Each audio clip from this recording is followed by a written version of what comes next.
And we're here. Awesome. Guys. You'll see it in like a second, I'm sure.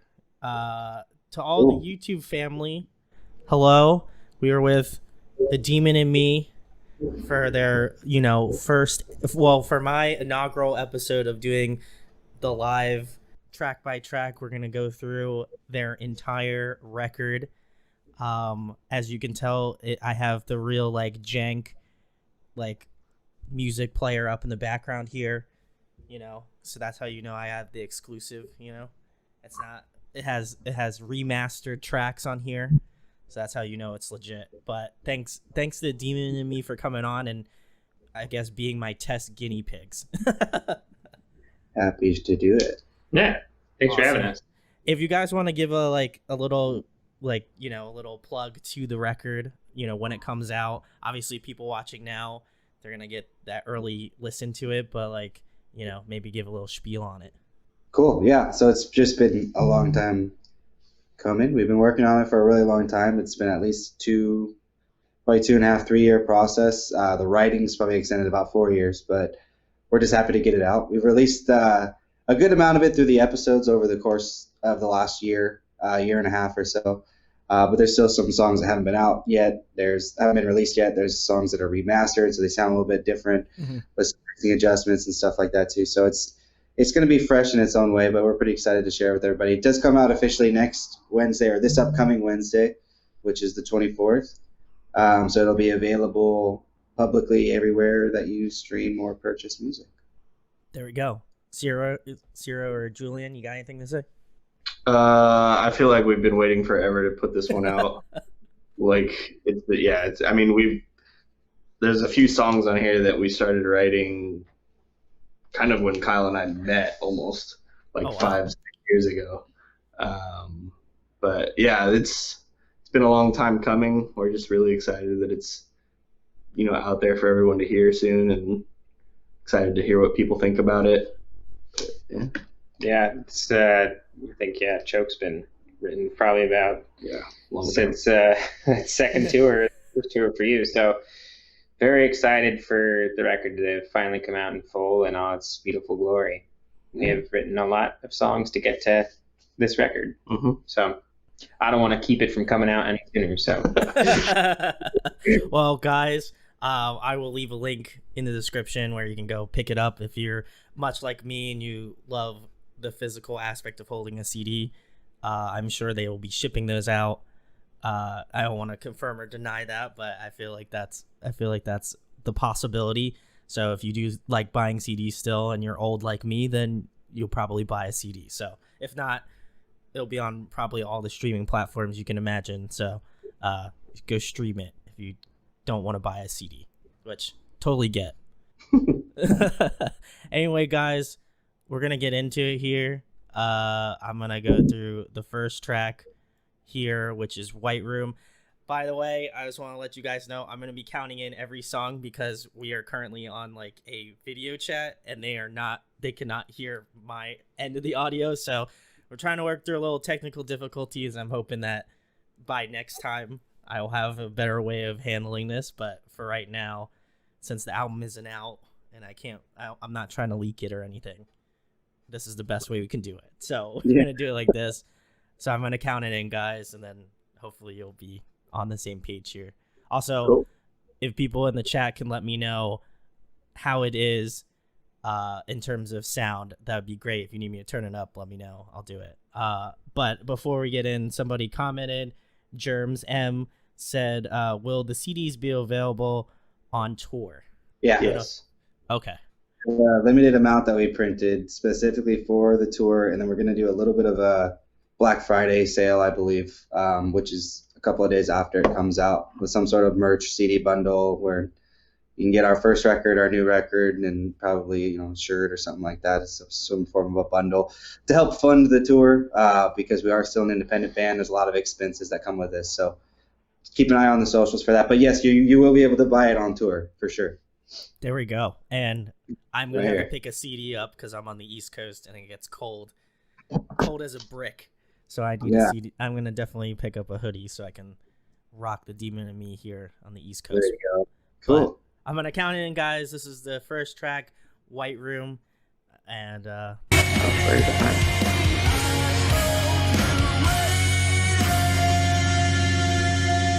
assuming it ended.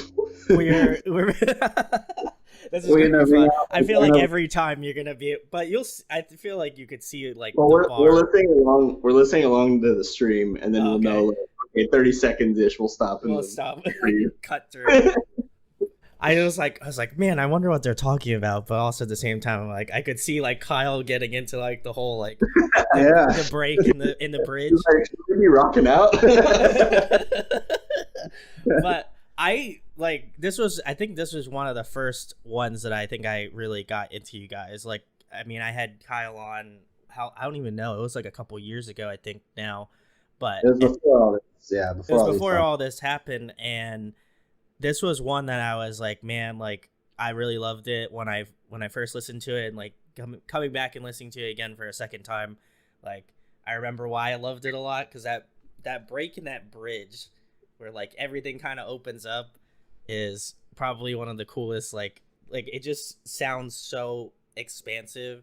And I think just because like everything kind of like remains in the pocket really well throughout like most of the song, it's nice to hear that just break out in the bridge. And then obviously you guys all sound like super on point, so I was jamming out when that bridge came through. I was like, man, this is tight. That's for sure like my favorite part of the song too, is like it's just fun as a drummer just getting to slam, you know.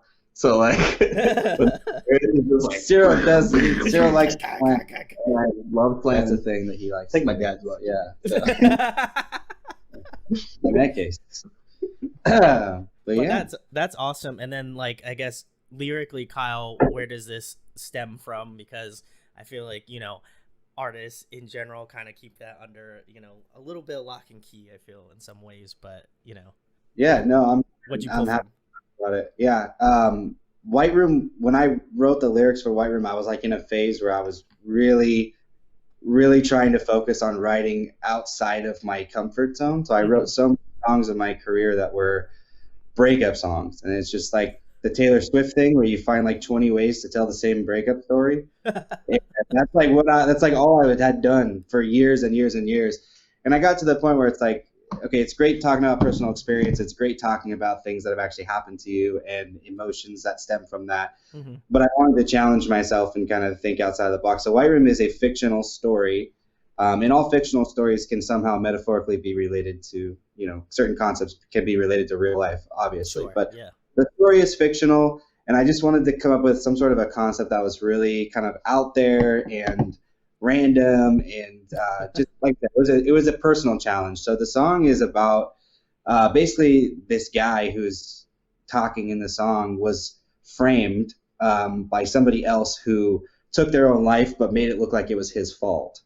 So the whole song is him from the White Room, which is basically a cell of some sort, where he's awaiting his new fate, whatever that may be. And there's lots of hints about how that could potentially be the death penalty, and he's basically waiting to die, and how his family and friends and everybody who once he loved him have all abandoned him, because now they all think that he's this monstrous person who's responsible for the person's death, but he was framed by this person. So whoever this person was that took their own life hated him enough to frame him by ending their own life. It's just kind of a unique story, but the whole kind of premise of the song is he's reflecting on what happened and then thinking, you know, when I do go, is this person going to be waiting for me on the other side? And then the last song sort of changes to where he reveals that he genuinely hopes that person is waiting for him when he does die, so that he can kind of get that person back or get revenge. So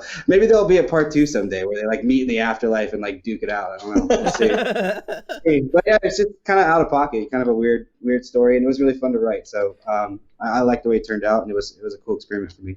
It is neat, and like I feel like when I listen to records, which I do frequently, it's like I wanted to do this as like kind of like a way to immerse myself more into the record, because like if I didn't know this, like I just thought, oh man, like the songwriting's great, like, you know, the sound is something that obviously entices me to get in, and like you know, lyrically I would like listen to it, but I wouldn't have understood the depth, you know, obviously coming from the person that has written it. So for me, it's cool because like it's a perspective thing. Now I'm like, man, like, is he gonna, like, you know, now everybody's probably gonna hold you to write another song after, you know, after White Room to kind of, I'm regretting saying that now. Yeah, Dark Room. Yeah, Dark Room. White Black Room. Yeah, I don't know. We'll see. Oh, but man. I appreciate that. Yeah, it's cool. It's left intentionally vague to a certain extent too, so that you can still enjoy the song without knowing the story, and there's a certain amount of mystery to it. But I do think that if you read the lyrics and you kind of dive into it, you can start to figure out kind of, you know, what the song is written about. So it's pretty cool. And does that, because I know you guys like planned, and I don't know if it still was carried out that way, but like I know we were talking, Kyle, when we did our interview, that you had split it up into chapters.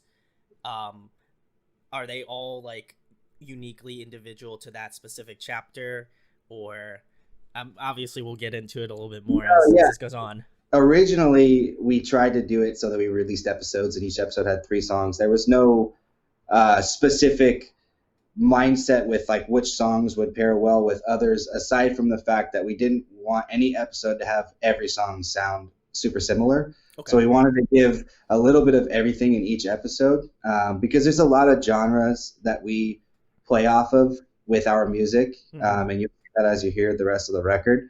But that was the only conversation we really had, was we didn't want all 3 songs on one episode to sound too similar. We wanted to kind of debut with each episode the sort of vast variety of influence that we all have just as writers. So other than that, there wasn't any sort of particular designation, I guess.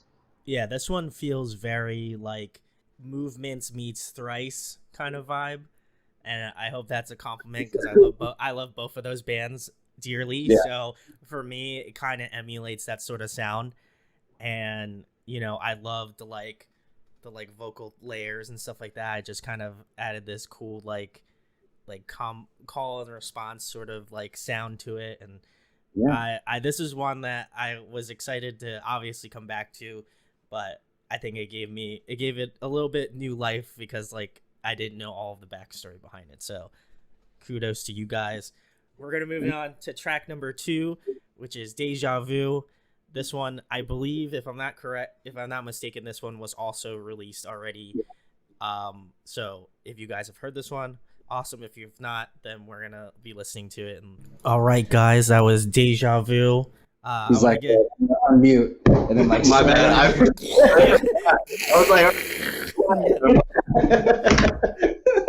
that was like a bass boost. It was great. I'm sorry. Shout outs to Jack, the Berry Heart. What's going on? Jack, Cray, what's going on? Germs, he said, love this song. So I also agree. Was jamming out to that. And then shout outs to my man George. He said the layered vocal accents really work well. So thanks everybody in the chat for hanging out. Like I said, this is Deja Vu. I don't think I had listened to this one, but I really thought this was great. Like in comparison to like the White Room that we just listened to, like I like the acoustic intro. That was real tight, you know. I feel like I don't want to say like I feel like post-hardcore bands kind of stick away from that, but I feel like they do in some aspects because they're like they're like, you know, go balls to the wall heavy, like, you know, you're like borderline like metalcore or something, or you're like way closer to indie and you're like, okay, well, I think we'll put the acoustic guitar in. So I feel like you guys like perfectly segued from like that acoustic intro to like the more like rock, like alternative post-hardcore thing going on, you know. And that chorus is fire. I loved it. It's banger. Like I will like that shit, like I'll remember that in my head, like that's gonna be like, that's just super memorable. So like, and like I also like the layers a lot. Like my homie George said, like was that all of your vocals, Kyle, or is somebody else doing like some backing? Yeah, in the first song in White Room, our guitarist Matt is singing the call and response, but in Deja Vu, That's all. Yeah, that's all stuff that I did in the studio. So that's all one voice. It does sound very cool, and like I like the aspect of like the way that it kind of like works out, and I assume you're like seeing like, you know, kind of, I'm not a music major, but it kind of sounds like you guys are seeing like in a parallel octave or some shit. I didn't go to school for this. Are spot on, my friend. Kyle has like, every time we record a song, Kyle has to have like 18 to 20 vocal tracks. Where he's just literally like layering himself with different notes. Yeah, I'm pretty thorough. So I mean, that's just one thing that I've always really liked about the recording process, is just building a wall of sound with any instrument, and that includes vocals. So there's always more guitars than you think. There's always more underlaying instruments and midis and synths and all these things that you may not recognize the first time you hear the song. And vocals, especially for us, I mean, we take a lot of time to write a lot of different harmonies and octaves, and you know, like I said, it may not always come through at every single part of the song, but it's something that kind of makes this gigantic wall of sound where you're less focused on individual parts, and it creates more of a overall feeling. And that's always been the goal for us when we write. I do definitely get that sort of wall of sound. Like I even felt it with White Room, but I feel like this one, I feel like there's just a lot more definition in terms of like you can hear everything like individually, like kind of like segmented out, and I think that's really cool. And like you said, because you had released in parts, like that's something I feel like, you know, like I would, if White Room and Deja Vu weren't together, like I would have never thought that. And now, like, since they're next to each other, I'm like, oh shit, like that. I mean, it's like kind of all correlates together. And so I don't know if that's intentional or not, but like that's some big brain plays right there, you know. Absolutely, big brain. But I guess again, Kyle, I will re-ask the question of lyrically, where does this kind of stem from, and you know, what type of direction were you trying to go with Deja Vu with? Yeah, this one's like a lot more straightforward than White Room. So this like fictional story, which is cool. I guess this is sort of a more traditional style of mine. It's definitely some sort of a breakup song, but it has a lot to do with like internal reflection and learning about the detriment that comes with being with somebody because you're kind of living in fear of not being able to find something else. So you may be in a really hurtful or abusive or difficult relationship, or something that's just like you're not supposed to be with this person, but in your head you dislike yourself so much that you're convincing yourself, well, I would never be able to find anything better. Right? So the key line that kind of repeats is that line about, you know, I hated myself enough to love you. And that's kind of the whole premise of the song, is like, without really finding things about yourself that you love and appreciate and finding value and worth in yourself, it's really easy to fall into a damaging relationship and get stuck in a damaging relationship because you lack the confidence and trust that you'd be able to go out and find something that you actually deserve, because you don't feel like you deserve a lot. Mm-hmm. So that's the whole premise of Deja Vu. Yeah, that's it. No, that's real cool. I like that you took this straightforward approach on this go around, you know.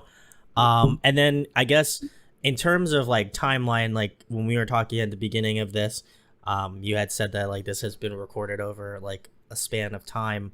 How, in terms of like time frame, when was like White Room comparatively to like Deja Vu like written? Were they written around the same time or different? Yeah, probably within 6 months of each other, which for us is short. For most people, it's a long time, but we took 3 or 4 years to write the album. But White Room had, 4 or 5 different versions before it actually became White Room. But I was looking at the timestamp for our first demo of Deja Vu. I think it was like 2017. 2017. Yeah. So we wrote this song on a whim. Actually, it's a funny story. I love the story behind this song. We were in talks, and I'll keep the name of the label out, but we were in talks with a label that's very well known, and we were really excited about their interest. And the head of A&R at that label, we were basically like on call for this guy. He would call us and say, okay, the owner likes this, I need another song. I need another song, and you guys need to go crank out another song like this, or do less of this, or do that. Not necessarily trying to change the sound, but more so kind of, I guess, to see if we could just to see if we could do it without co-writes and stuff like that. So this was a song that we cranked out because he said, if you can get me a song in the next day or two, like I can make sure I get it in his ears and get you guys, closer to locking the deal down. He sent this to us at like 9 or 10 p.m. 9 or 10 p.m. We stayed up all night. We stayed up all night, and we wrote Deja Vu was written, like the first version of Deja Vu was written on a whim, but it was an all-night process. We didn't finish recording until 8 a.m. or 9 a.m. the next morning. Yep. So we busted the whole track out. So like we did a lot of the instrumental work, and then I like would leave the room and try to write some vocals while Cyril was mixing and working on the drums and stuff. I mean, it was a very strenuous process, and it was a very spur of the moment process. And then that particular demo aged and changed, and then it eventually turned into the song that you just listened to. But the initial idea and the initial track, that's kind of the story behind it. We did not end up moving forward with that label that shall not be named. Nothing against that label, and I don't think they have anything against us. There were just some things that got in the way, and it never worked out. But that's how the song came to be. So I am grateful for that label and that person for existing, because I honestly don't think that this song would have ever been written if that was not the scenario. Yeah. Well, that's great. It's so far, we're only in track 2, so I don't want to pick out a favorite, but it's up there. It's up there. So, and shout out to whatever mysterious label it is. If you want to tag, said labels, and maybe they could confirm or deny that happened or not. I'm not gonna say anything. I mean, it's on the internet, so we can leave them on red this time. No, just kidding. Oh, just joking. I'm serious. DM us $20 right now. Then. No, I was just messing around. No, they're great. They're fantastic, but I'm not gonna tell you. Oh well, I'm gonna have to. After this is over, I'm doing some cyber sleuthing, and there you go. I'm gonna find it out. I'm digging deep. Oh, that's funny. But yes, if you guys want Dim to get side Demon and me, listen. These boys are working hard, and listen, they're on here. So I don't wanna toot my own horn, but a lot of the bands I've had on here have gotten signed, since I've had them on. So I'm just gonna leave that there. That's all. You're all needed. That's all I'm gonna say. The camel's back. So, guys, the contracts will be on the table to you at some point. Can't confirm or deny. Line on it too. Brandon has to sign off right here. I gotta sign off. So they'll mail it out to me, and then they'll mail it to you guys, and then it's good. So I'm glad I could be your agent, guys. Just trying to be your PR rep here. So just do my due diligence out here, but. We're going to move on to the next track, guys, which is track 3, Honey Pot. I believe I have listened to this one, which is surprising because I didn't listen to Deja Vu, and I'm almost positive Honey Pot came out before. Or I think, did it come out after Deja Vu? No, Honey Pot was the first song from the new album. That's what I thought. So, guys, we're going to count it in, and you guys are going to be able to listen to Honey Pot. So, that was a lot different from the previous 2 songs. Like that is quite a 180. There seems to be like a lot of like you were saying earlier, Kyle, there's just like a lot more like textures, and like there's a lot more like ambience and stuff. I'm curious in terms of like influences, who did you guys pull from for this track, because it does feel this must be like one of the more outlier tracks off the record, I'd imagine. We'll say it at the same time, because I feel like we're thinking the same thing. I'm gonna let Cyril talk about it. I think the biggest influence for this one was probably like, I think we were listening to a lot of Boston Manor at the time, right? And a lot of balance and composure. Oh yeah, that does. Okay. Yeah, those were like spinning hard for us, but we actually, the only real instruments on that song are vocals and guitar. Me and Kyle recorded the entire thing in my old living room, and just sent it out to get mixed, and it literally like came together in a couple days, and it was definitely a different process than we're used to, just because it's not as like full band as the rest of our music. So it was different, and it was a lot of fun because it was like we were trying to write a pop song, kind of. Yeah, it does have that pop feel to it. Yeah. Yeah, we were pop, you know. Yeah, we were trying something different, and it was really cool how it came together. And like I was a little unsure about it at first, Sure. but like after hearing the final mix, I was like, oh, this is way too cool. And it's definitely like the most different on the record out of all the other songs. Like it's far left corner. Yeah, it is. You know, when I put it on immediately, I was like, this like I almost had to like double take because I wasn't even sure. I was like they sent me the right songs, right? You know. But this one feels the strangest in like the best way possible. It almost gives me kind of a little bit of a Paris vibe too. You know, like it has that kind of like dark pop aesthetic, and that is really cool. I am curious though how you guys would pull this song off live, because we don't even know. You don't even. I have no idea. Because it would be, I don't know. Like I feel like you could do it, but you might have to probably put some backtracks. You know. Yeah. I don't want to say that word because I feel like everybody's gonna come after me if I say backtracks. You know. No. We talked about it. We've actually tried to kind of mess around with it at practice a couple times. What we think is going to happen is it's going to turn into a very, very more so like a rocky version of the song. Sure. Yeah. Where it's going to be a lot bigger and a lot heavier. It's going to have a lot more distortion on the guitars. We typically don't play with any backtracks. Nothing against backtracks. We just don't use them. Because I can't play to a click. That's the main reason. Because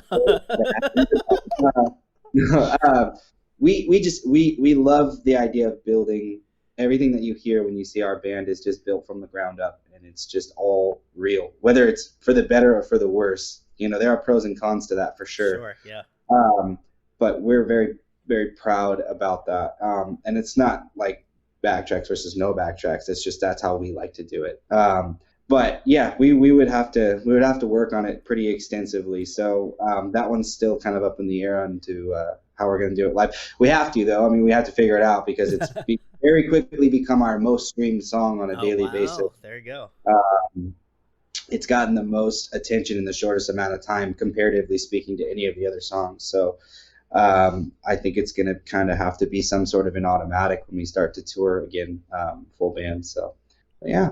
I feel like you guys are gonna be able to pull it off. It might be kind of like, you know, like a Doja Cat situation where she was like did that like metal version of one of her songs like live.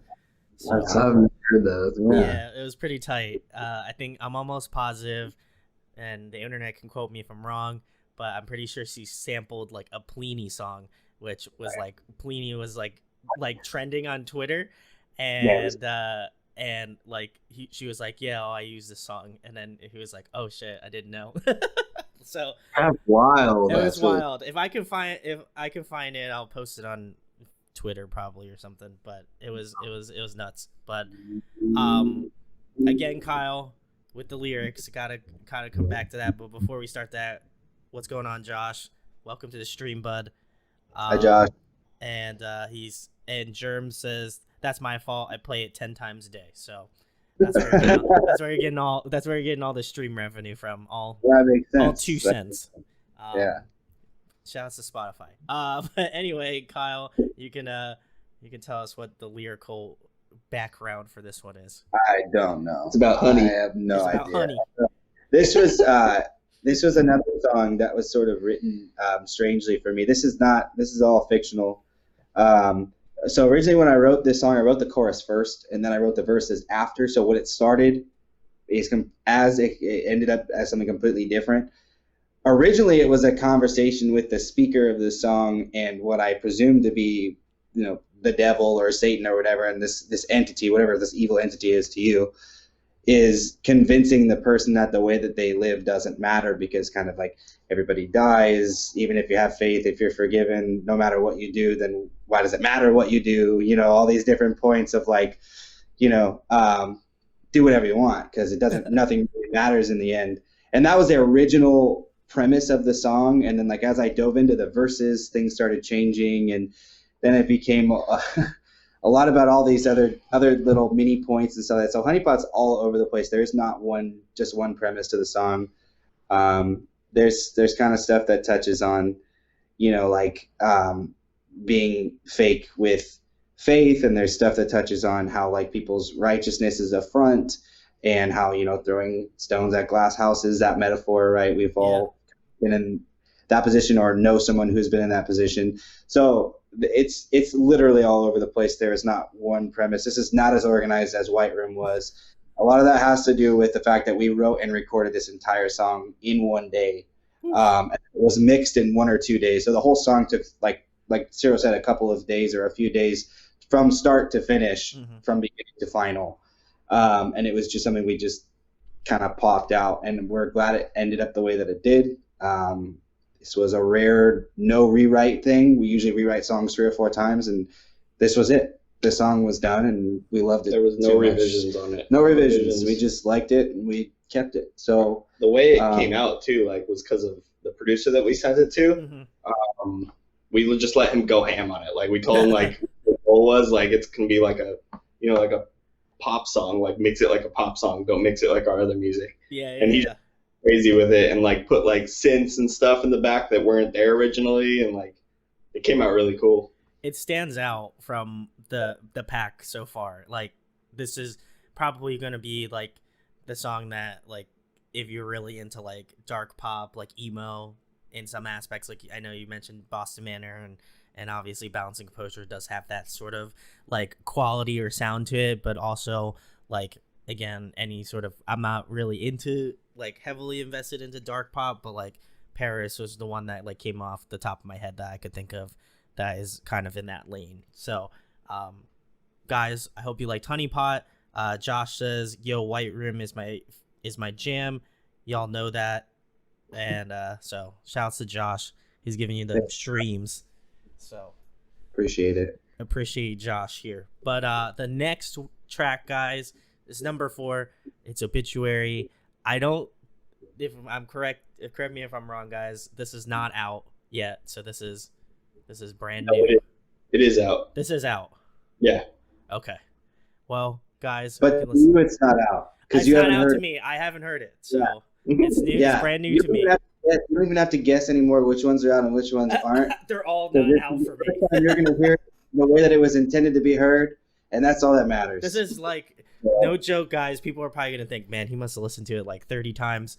I have not. This is literally, I downloaded it today, and I hopped on, and we were chatting for a little bit. This is like all new to me, so I'm very stoked. So this is actually one of the last songs that we recorded for the album, and it's probably like, I would say it's like our favorite. I can't speak for myself. I know it's like favorites on the album. Yeah. But it came out like really, really good. It actually wasn't even supposed to be a DMCA'd song. I think he was writing it for a different project, and then we were like, no, it's too sick. It's ours.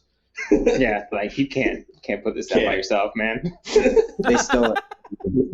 I played drums on it though. My own band stole my song so that I could put it for my band. Yeah. So you heard it here first, guys.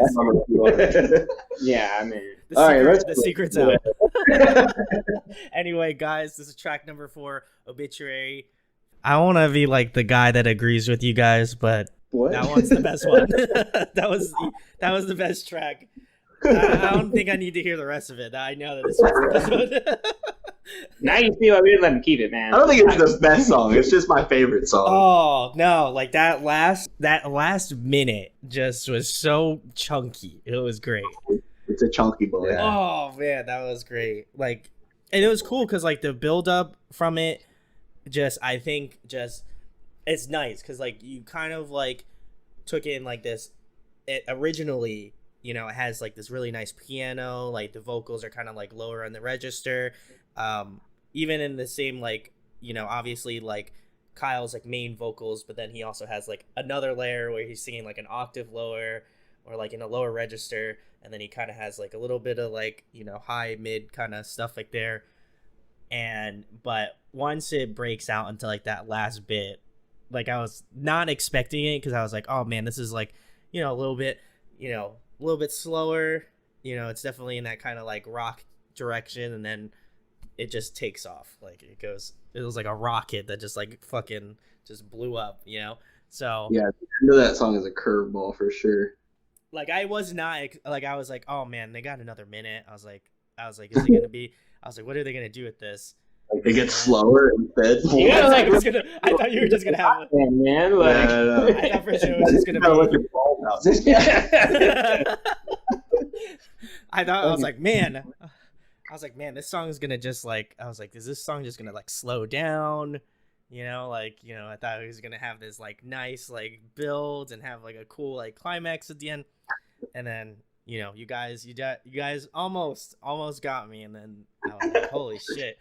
As soon as I started going like this, I was like, oh, this is good. This is too good. Like I was already about it, but obviously, Ciro, this one's your favorite. I don't know if Julian and Kyle would also agree with that sentiment, but I'll obviously ask you guys: is this your? Would you say this is your favorite as well?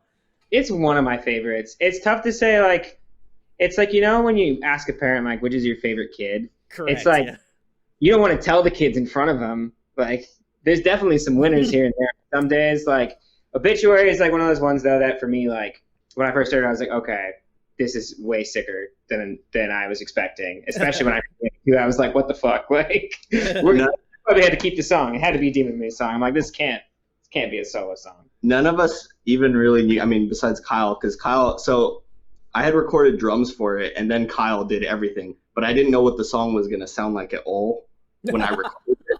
All I had was like one guitar track to record it to, and I didn't know what it was gonna be. He said it was for like a different project, and then it was done, and we were like, we gotta keep that because it's way too cool. But yeah, like it's.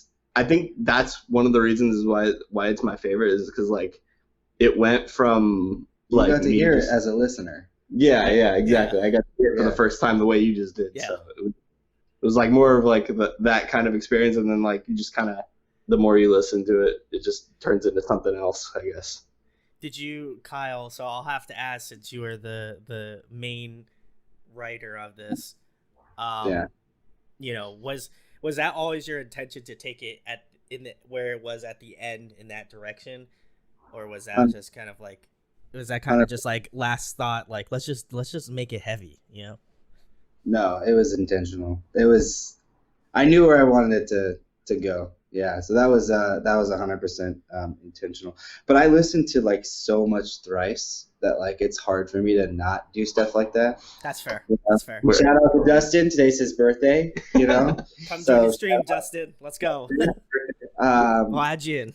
Yeah. So no, but that was definitely intentional. And lyrically, it's cool too. It's like it's a very personal approach. It's kind of the song is really about like living a lifestyle where you almost have this like acceptance of depression and or any other kind of like mental illness where when you live a life and you live it for so long and there's no way out of it, that eventually some people get into this almost like catatonic state where they're just like they accept it and that's just how their life is, and it affects how they see things and how they think and how they live, or in this case don't live, right? Where they're alive but they're not really living, right?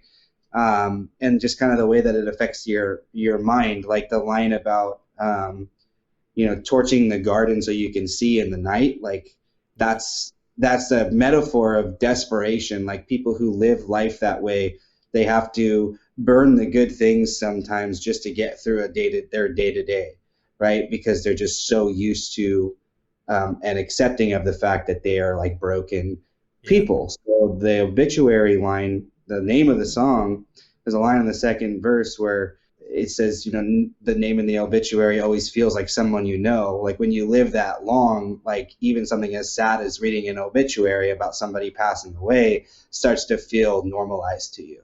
Yeah. So that's the whole premise of the song, is like when you get so deep into that lifestyle that it's almost sad, but in a different way, to where it's like you're so used to it that it affects the way that you look at things and think about things and all that. So that's kind of what the song's about lyrically, because I knew you were going to ask about the lyrics. Yeah. So I mean, make sure just listen, I appreciate your insight, Kyle, Yeah. and obviously I also appreciate that I didn't even have to say anything. You already knew what I was going to ask you. So that's, I don't know if you have like future sight, but now we've proven it. So like I have a fifth sense. on live, we've proven it on a live I already video. have This interview is just going to be like Kyle discovers his superpower. And that's it. That's what we're going to call it. But Just like, when it's already raining. Jerb says track 7 and 8 looks like the only two I haven't heard so far. Don't worry, we're getting there. We're chugging along.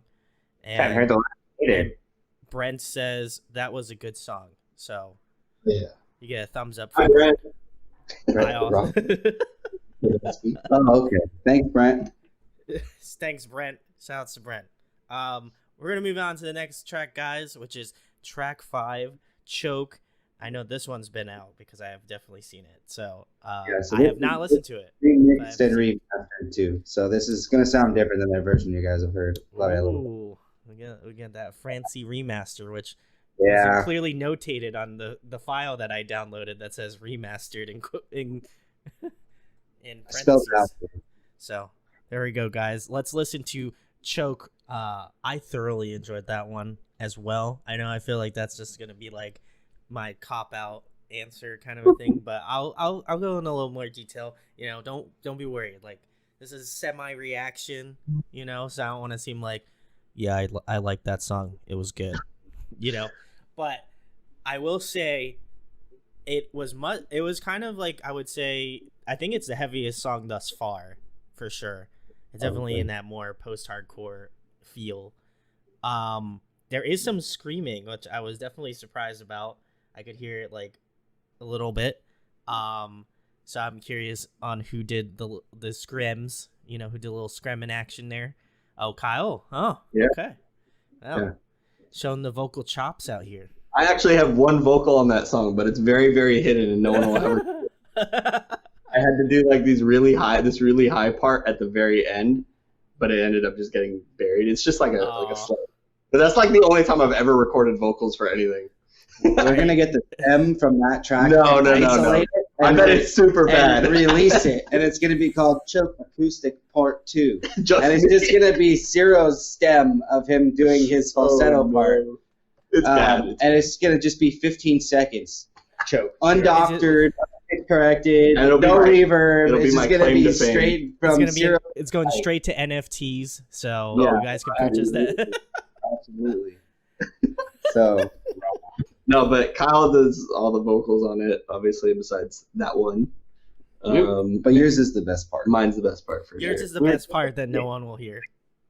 We were just debating earlier, like, whether this song was first on the record to be written or whether it was, like, whether it was run. But, yeah, this is, like, probably the oldest song or second oldest song on the record. So it's kind of crazy that it ended up making it on. And it's the first song that came out for this record. Yeah, it's definitely the first song that came out. But it's the oldest song that, yeah.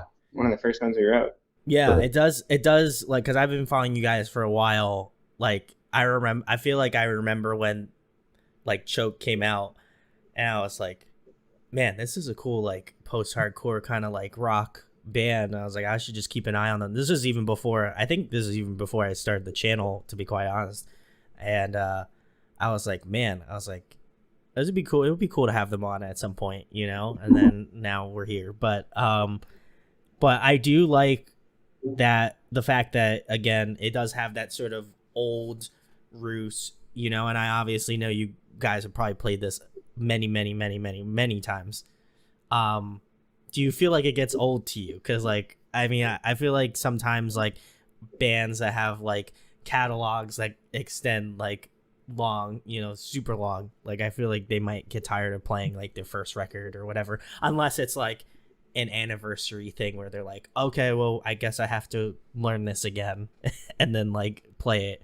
Do you guys ever get tired of playing Choke? I don't know if that's still in your rotation. I feel like for Choke, I still enjoy playing it. There's this, like, part of this song, and this is actually really funny because, like, there's a live video of us playing this at, like, a little outdoor festival, and it's just, like, drum footage. And that's, like, one of my favorite parts of the set is, like, watching Ciro play that part. It's, like, the second verse. Yeah.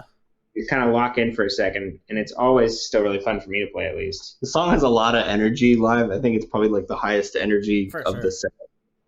So we usually put it like in the middle, but like it's still a lot of fun live, and like I don't get tired of hearing it because I think it's like one of our best songs, and it holds a special place in my heart, I guess, because it's like the first song that I put out as Demon in Me after I had joined the band. Mm-hmm. So it's definitely a special song for us, and live it's even better, I think.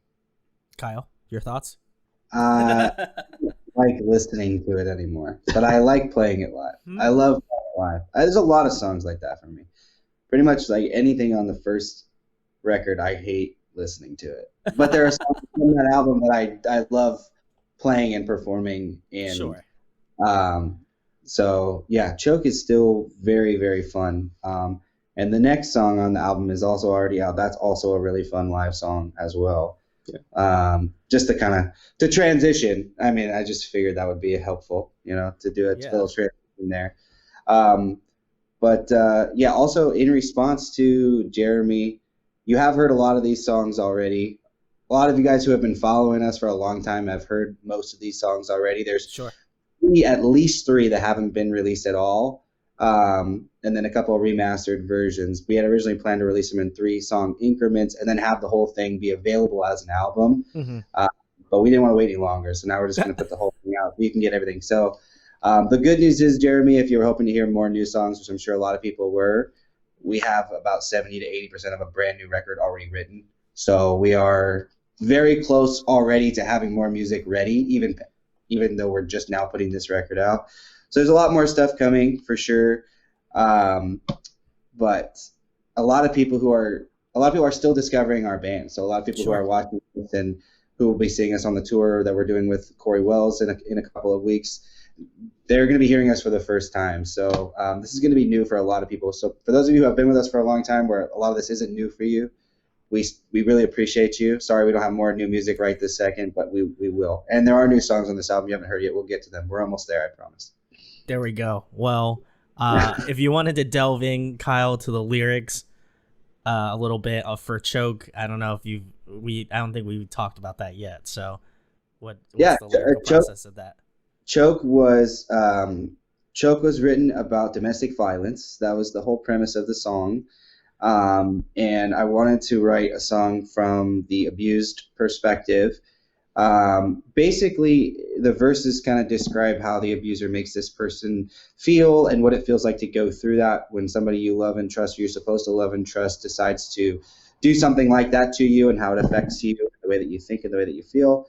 And then in the chorus, it's basically saying it's a call to action for the abused. I mean, it's basically saying like, you should have put me away. That line is literally this person who's been abused saying like, you probably should have killed me because now I'm going to come for you, essentially. Like I'm going to, whether it be, report you or out you or expose you or do whatever it is, I finally have the courage to stand up and talk about, the things that you've done to me and how this has affected me. And, and you might still be okay if you just actually killed me.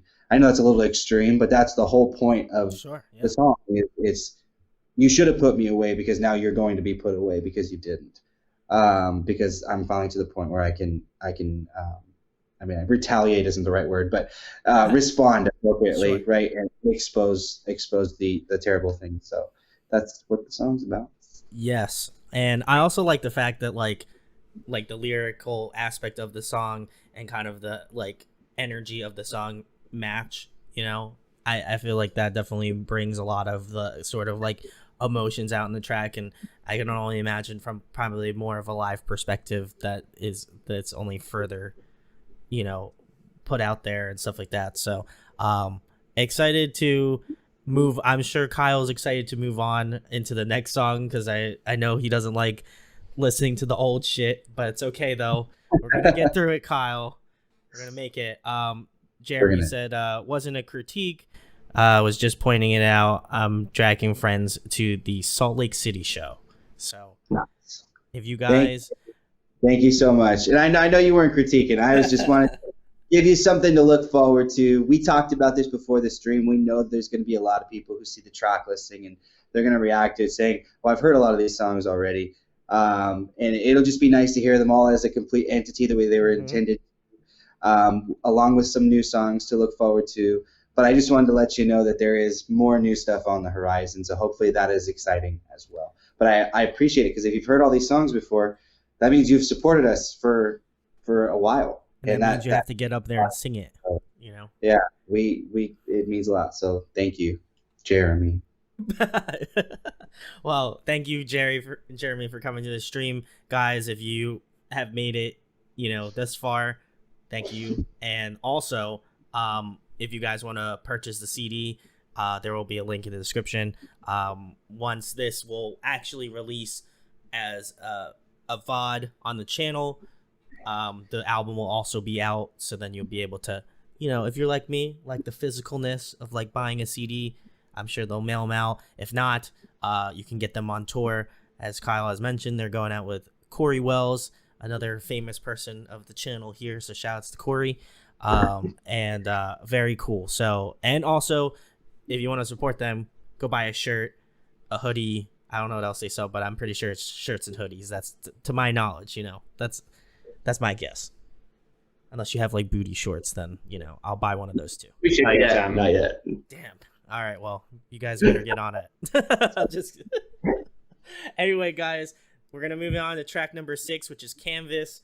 I'm excited to listen to this again. This is a blind run for me. I don't know. I have listened to White Room exclusively, and that is it. So gonna go into this blind. But guys, we're gonna be listening to Canvas. All right, guys, that was Canvas. Definitely could tell that if my cyber sleuthing mental, my mental thought process is correct, Choke and Canvas were written in a similar time period. Would you care to say that is correct? Yeah. It does feel like they feel like brotherly sort of tracks, Yeah.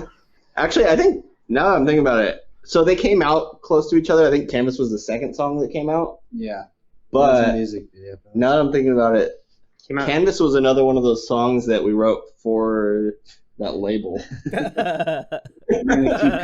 You keep coming back to it.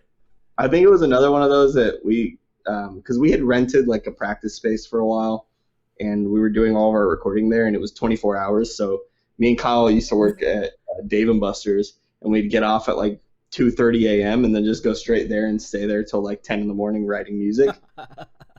And so this was one of those, I think, that we had stayed up all through the night writing. I think it came together over one night or early morning. Sure. And we would like go and load up on coffee, and like I think we would like take breaks and go get bagels and shit and halfway through. And then, but yeah, this was probably 2017, I would guess. When I was we wrote it, yeah. Because Choke was written in 2016, so close, but yeah, I don't know. They came out really close together, so I get confused. Yeah, wow. Canvas was just supposed to be that fun, catchy rock song. That was the whole point. Just write a rock song, something that's fun, something you can bob your head to. And we had a lot of different hands in on this. We had a mix of this that was done by Bo Burchell, who's the guitarist of Saleston, and he's also a really, really good producer. And then we ended up having it mixed by the guy who mixed the rest of the record. And I think I recorded the vocals for this song like 3-4 times. Yeah, over the course of the demos, and then having to record with these different people. And originally the song was written in a higher key, and it was just a lot more stressful on my voice. So we changed it, and now we play the song live in the key that we originally recorded it in. So it's really, really difficult to sing live. So it's fun though. It's a fun song, and it's another song that's like old to us, but it's still really fun. I mean, I'm speaking for myself, but I think everyone can agree it's fun to play live. It's a high energy song. Yeah. So it's something that we definitely really enjoy doing live, and I haven't gotten sick of this one yet. Not yet. We're still. It's not to the level of Choke yet, guys, but it's coming around, I'm sure. In terms of, because I don't even think I asked you guys this, who did you guys go for like the mixing and mastering of the record, because obviously I like to give a shout out to them. I'm very like music nerdish, so I enjoy or like to know who has done that, because it's just cool for me. It's gonna be like the very small percentage of people who like really give a shit about this music, because I'm like, oh shit, I love that guy. He does great mixes, or that guy does a sick master. I love his shit, you know? Yeah. We had a lot of different people involved.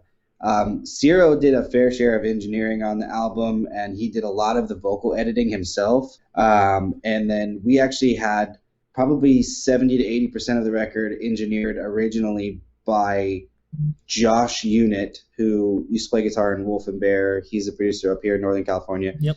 Really good friend, really talented person, incredible guy to work with. He lives up in the snowy hill area, and it's an escape, and it's really cool. It's really nice. He's also handsome. And he's very handsome. Yes, you're right. Josh is very handsome. So, but yeah, so that was, we did a lot of engineering with him. We did all the drums with Nick Loyocano, who did our first album. We recorded the entire first album with Nick, and then Nick mixed and mastered, I think, pretty much everything. I mean, he mixed and mastered everything, and then actually engineered and helped produce a couple of songs. I think Obituary and 37 Hours were all recorded with Nick, but everything else was pretty much recorded with Josh and then mixed. And then Bo too, Nick. Bo Birchall. He mixed the original music for Canvas, the one we just listened to, and Medication Lullaby. Which is a couple tracks away. Yeah, but the vocals were done for both of those songs were done with Nick, and then he mixed them over the music that Bo had mixed. So there's a lot of hands in the honey. Well, hands in the honey pot. Honey hands. That's it. That's the album. See you later. They just close out now. I'm like halfway through. But yeah, no, I always like doing that. So shout outs to Josh. He's great. I have not seen him in person, so I can't confirm or deny that he is handsome, but I would say he must be handsome if you know it was a unanimous consent, you know. Yeah, you can take our word for it. He keeps us coming back, you know. Yeah, You haven't talked to him so long. Josh is gonna just watch this part and be like, all right, well, I guess marketing, right? You know, so go check out Josh if you live in California. I've a couple friends of mine that I've had on here have also gone to Josh, and he's great. So I can confirm, great dude. So Josh, feel free to come on at any point to this channel. I'd love to have you on the chat. But Kyle, if you want to talk about the lyrical perspective for Canvas, I'm just gonna keep asking until we're done with all of these songs. So yeah, this is just an angry song. It sounds this it. is an angry song. Yeah, this is really straightforward. I guess it's a breakup song. It's just an angry song. It's just a guy who's pissed off, and it's I mean, I'll leave this one mostly up for interpretation because just really what it is. It's an angry song. It's a guy talking about this person who he doesn't like, who obviously did something to upset him.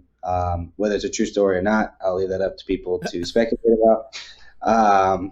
It may or may not have been written about somebody that I just don't really like that much. So that's it. I'll leave it at that. Yeah. Cannot confirm or deny. I plead the fifth. That's it. A lot of the songs have really deep and thorough and like thought out messages, and they're metaphorical and all this stuff. This is not one of them. I just don't like you. It's okay. Yeah. Listen, not you, Kyle. Listen, Kyle. Yeah. It's okay. I'm offended that you wrote a song about me in 2017 when you didn't even know me. You know, I thought we were cooler than that, but I guess not. You know, so I'm just gonna have to. You know, we're gonna have to have a friendly conversation after this is over with. I have no idea who the song's written about, but it would be funny if that was the headline of this whole live track by track, is that they're like, Kyle wrote a song about Brandon and he tells him how much he hates him pretty much in the song. So, clickbait. Clickbait, yeah. But very cool. I like the screams. Yeah, we do all the clickbait thumbnails. But I like it. It's definitely in that, like, again, kind of similar to Choke. I like that it hits that like nice sweet spot for post-hardcore. So definitely dig that one, guys. If you haven't checked out Canvas, you already listened to it, but go listen to it again if you want. We're gonna move on to track number 7, which is War. So I think this one's a new one. Am I correct? Nobody has heard this Nobody song. has heard this one. Not even me. All 4 people here in this chat right now have not heard this yet. So I hope you guys are excited. All right, guys, that was the new one, War. This, I don't know. Like, I know I said Obituary was my favorite. I told you. This is close. This is very close. Honestly, they're like if I had to put them together, they're like that close. And the reason why I think I like this one a lot is like, especially considering that you put this on, I don't know, again, this could be very strategic of you guys, but like it hits that good note between like Choke and Canvas, because they're like older tracks. They're definitely in that more heavier sphere of things, but it also, I feel like, takes a lot of influence from like the first 4 tracks: White Room, Deja Vu, Honeypot, Obituary, and that aspect of like, this is new Demon in me, this is old DME. It's like kind of like a perfect marriage of both those sorts of sounds. Like, and I think people that, you know, again, enjoyed the old stuff, I think we'll find a lot of enjoyment out of this song particularly. And then people that are new, that are going to see out on tour, I feel like they're going to enjoy this track because I just think it's a good song. So it was cool. The screaming was super tight. I loved the drum work in the chorus. I thought that was super sick. Yeah, it's like the tom work. Like, it was not what I was expecting, and I think that's what really got me. I just newly picked up a bass, so I will say Julian's bass tone was fire on this. Definitely loved it. It sounded super chunky, and I love that shit. So, you know, because I feel like as a guitar player, I didn't really I pick out like the guitar stuff, and now that I'm like playing bass more, I'm like, man, now I pick up all the bass stuff. So, and drums are probably at some point next on. I don't have enough space in my apartment to get a drum set, but if I did, I would do it. But I thought this one was close. I think it could take over that spot in Obituary in my head, like how I have it kind of set up, you know. But man, this one was great. Like, I feel like I'm glad you guys kept this one locked away, the Disney vault, for people to listen to, you know, when the album comes out, because this one's a good one. I feel like you guys kind of fight. I feel like, if I can infer a little bit, I feel like you guys kind of are fighting over Obituary and War being like the 2 best songs on the record. Can I agree, or is that an agree or disagree thing? No, actually, to be honest with you, this is the, I don't know about Julian, but Cyril said this is one of the songs that he listens to the least. Yeah. Wow. So, not that I don't like it. I don't know why it doesn't come up on my rotation as much. This is probably, from a songwriting perspective, Obituary is probably my favorite. Sure. Yeah. I like the way yeah. Song. But War is probably my favorite song to listen to. It is tight. Yeah. I just, the instrumentals. That's nothing to do with the vocals too, which is it's cool because I play guitar and sing, so I can appreciate both. Sure, even as a listener, you can appreciate both. But you know, when I'm listening to something that I've created in the part that I've contributed to in the song, you know, there's multiple contributions from me in every song. So I really, really like the instrumentals in this song, and I think that's one of the strongest instrumentally that I've ever been a part of. And we all worked together on it. Everybody had a part. Everybody put their 2 cents in and recorded their own ideas. And it's just, I mean, from that like spooky, like palm muted tremolo thing and after the first chorus to, you know, the leads at the end over the acoustic guitar, and then the leads in the chorus with the swiping and all this. I mean, it's just we intentionally went very, very creative with the instrumentals on this song, and I had a really, really good time writing and recording it. So this is probably my favorite song instrument. I would also agree. Like, I think you guys find that like great middle ground of like atmosphere, but also like punch. And I think that's really tough to like do well, because like, you know, you have songs that are like super riffy, super like punchy, but they have like no atmosphere, and I feel like you guys really kind of like nailed both of those sorts of sounds in one song. And again, I think this is biting for my top spot right now for sure. We have some comments here. Jeremy says those background screams, Jesus. Some Josh said, damn, this might take over White Room. He said the chorus is beefy. He said, can't wait to listen to headphones instead of listening through the phone. And then Josh also asked, I believe it'd probably be Julian, is it Dark Glass Alpha Omega? I do have that. I'm trying to remember if we used that on this recording. We used like 4 different pedals. Yeah, we brought in a ton of pedals, and we like tried a bunch on each song. So I think we did use the Dark Glass, though. It would make sense. I feel like with that type of tone, you got to do it. But, you know, Kyle, I'm going to have to ask the tried and true question again. Lyrically, where does this come from? Is it, you know, is it more straightforward, or is it, you know, is it out there? No, this is more out there. This is definitely another one of the fictional stories. Fun fact about this song, the demo for this song before the lyrics were written, every one of these songs had its own demo name, and then it was changed once the song was completed. Sure, yeah. This one didn't. This is the only song on the album where the demo name stayed the same for the actual song. And when we wrote the instrumentals, we wrote most of the instrumentals before the vocals were written. And the instrumental bounce from the very first version of this song was called Wet Ass Reverb. So eventually, when you write and rewrite a song multiple times, you don't want to rebounce it and type the song name out over and over again. So eventually, Wet Ass Reverb became abbreviated to WAR. And we just never changed it. It's the things you didn't ask for, but this is great. Yeah. I'm so about it. The story you didn't know you needed. So that's the story behind the name of the song. The meaning is completely different.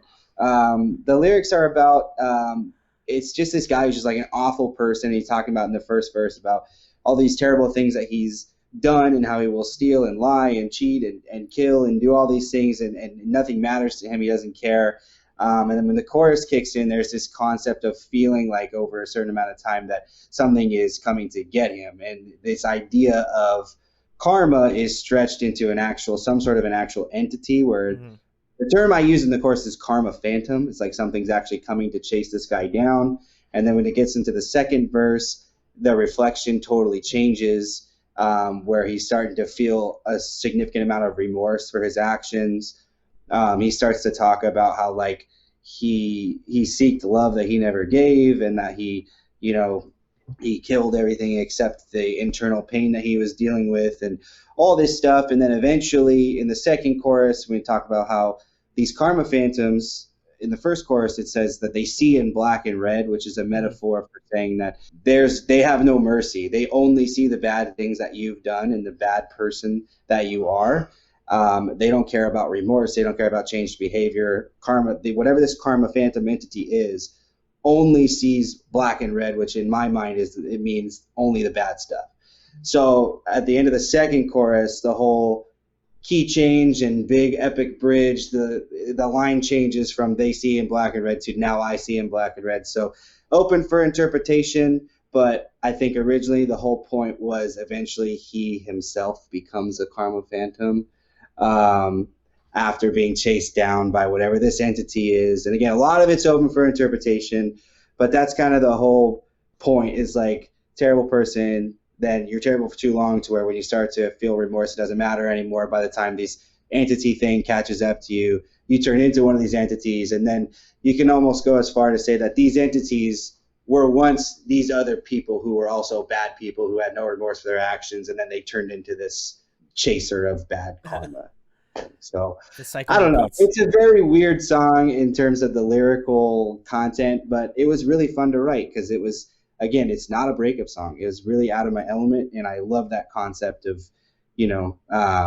whatever this entity is to you. Phantom is obviously a metaphor. So But it's cool. That's pretty much, hopefully that. I mean, that's a lot of rambling, but that's what the song's about.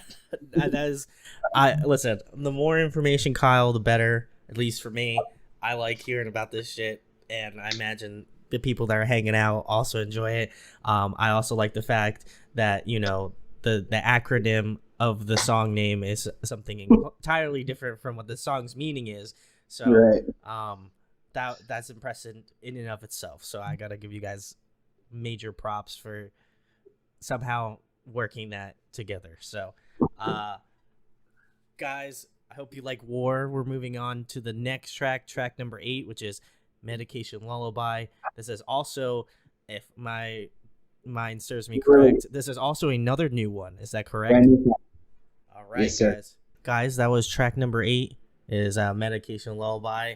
Obviously, as you could tell, I was like super stoked on this one. This one is like right out the gate, I would say kind of similarly to War. It's like it comes right, like it's just straight, like you get right into it. I did like that this one was kind of a little bit more like toned down, I guess, per se, not like in a bad way, obviously. But I think comparatively, like, it's cool to see like your growth as like artists too, like, because like you can hear like with some of the older songs like how those were written, and then comparatively to like, you know, obviously War and Medication Lullaby are on the newer end of the scale.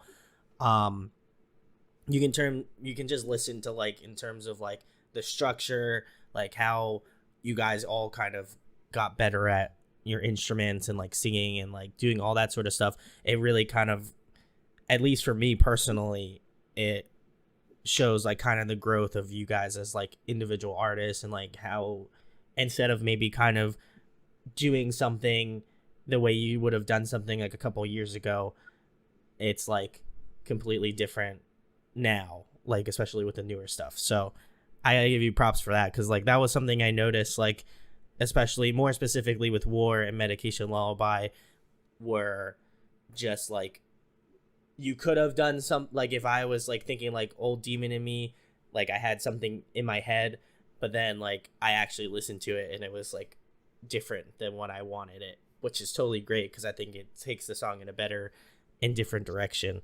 So I don't know if you guys cognitively think about that, but I feel like you guys definitely like stepped your game up with these two that aren't out, quote unquote. Yeah, no, thank you. That means a lot. I mean, we're always trying to just write good songs. I mean, it's not any cognitive thing of like trying to get particular. We always want to get better, obviously. We want to improve. but yeah, it's just, we want to do what's best for whatever song it is that we're creating. So Medication has a lot of different peaks and valleys to the song, which is kind of cool. It's also pretty upbeat for the most part, not necessarily heavy, but it's upbeat, so where it kind of keeps you rolling throughout. Yeah, it's a song that's really, really, really special to me personally. Lyrically, I don't really like to talk about this song because of the subject matter. It's very close to a particular event that took place in my life that I don't really like reflecting too much on. So I'm going to leave a lot of this meaning out, just because I'm not a big, I really don't like talking about. Sure. Yeah. But it's a song that means a lot to me, and I think the more you dive into it and the more you dissect the lyrics, and hopefully it's something other people can relate to as well. But it's just a special song. We've been playing it live for a really long time. It's another high energy, fun song to play live. We're very, very, very excited to finally release it, because this is one of the songs that we've been playing it live for almost 2 years. Oh wow! Okay. Maybe more than that, I don't know. But like I said, a lot of these songs are written for a long time and they've been recorded for a long time. We've just been dragging out the release process.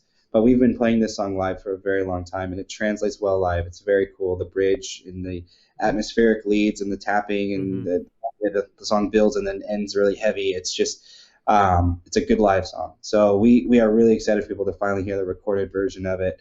But I think it's a pretty special song for all of us. So yeah. Is there any song on this record that you guys have not played live, other than, I know we talked about Honey Pot a while ago, Tons of them, yeah. The majority of the record, yeah. The majority of the record you have not. Wow. Okay.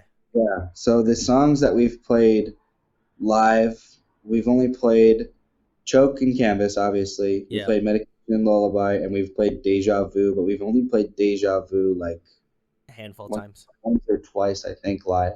White Room once, too. We did try White Room. We did it on a live stream. We did it on a live stream event, an in-studio live stream event, but never in front of an actual audience. Yeah. Oh, wow. Okay. Yeah. So aside from that, so most of the songs we have not played live, and some of the songs we've only tried to play them live once or twice. So we got a lot of work to do. Are you guys excited to kind of, because obviously I don't want to spoil the set list for what you guys are playing, but are you excited to play some of the newer songs that are on this record that, you know, obviously I imagine you're still formulating a set list, but how does it feel for you guys? Obviously, since this has been a collection of a couple years of music, like I imagine you guys are really stoked to actually like play some of these songs live. I'm excited to release the record first before we have to go on tour, so we can get feedback.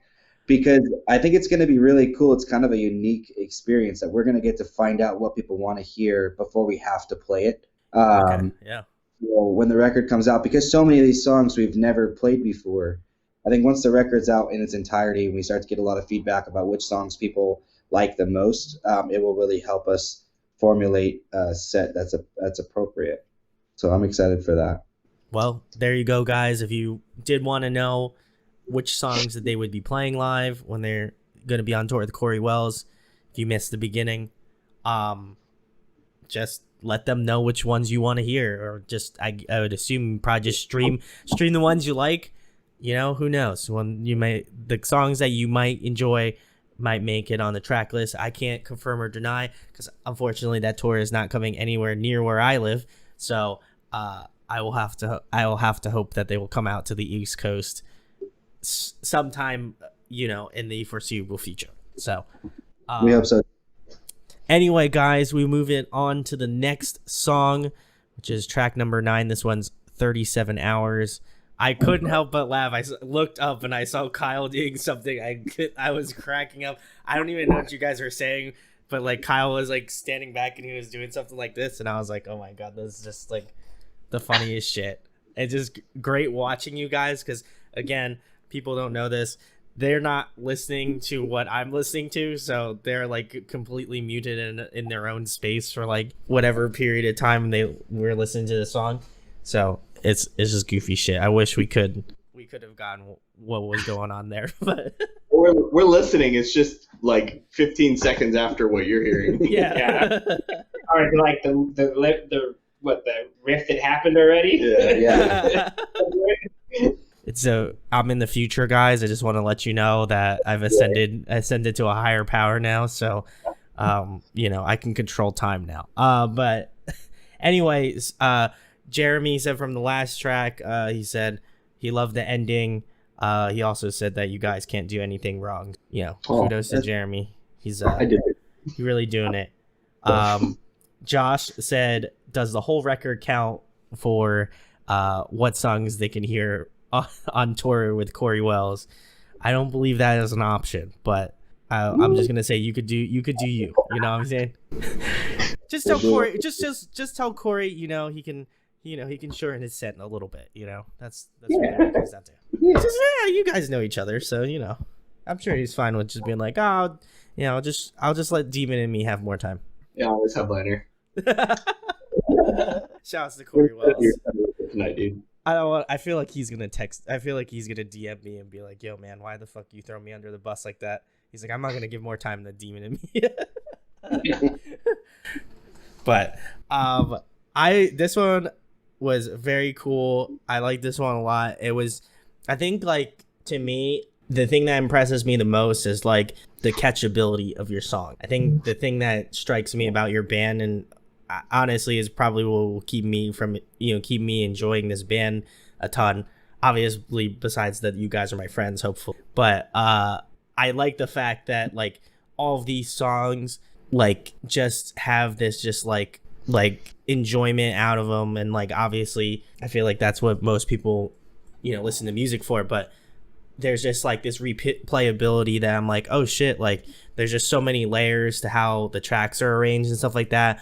And I think that people who are going to listen to this record like front to back like me, I think they're going to get a lot more enjoyment out of it, because they're going to be able to pick out those like little nuanced things that you're like, oh shit, I didn't really think, like I didn't hear this thing that Ciro did, or I didn't hear this thing that Julian did in this one song. And like I think that's what I've really noticed upon like these first listens and stuff. Like I feel like the way that you guys have kind of detailed out how these songs work, like not only in the record specifically, but just like each track individually, and just like in the actual track itself, I think they have like this real like clarity almost to a certain aspect. And then I feel like that's very hard to like nail in kind of that like rock and like post-hardcore thing where, you know, some people just want that like chaotic, like the Chariot kind of vibe, or like, you know, or they want something more, again, to the more indie side of things. And I feel like you guys have the clarity of like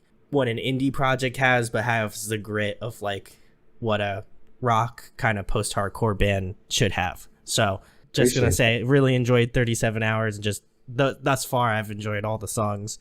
So how was the process for like writing this one? Obviously I had asked about like, you know, in terms of time frame, do you know how long ago this was like written and like, I guess, conceived per se? Yeah, this is the newest song. So, like chronologically, this is the newest. Obituary and 37 Hours are the newest songs in terms of when we recorded them, time frame wise. Those are both songs that I had written and expected to use as solo material. Ciro tracked the drums on it.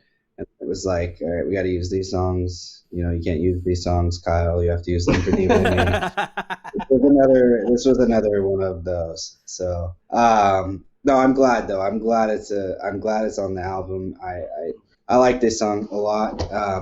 It's got a cool vibe. It's very airy. It's kind of flowy. The chorus is super epic. The belting stuff, like at the end of the choruses, are pretty cool.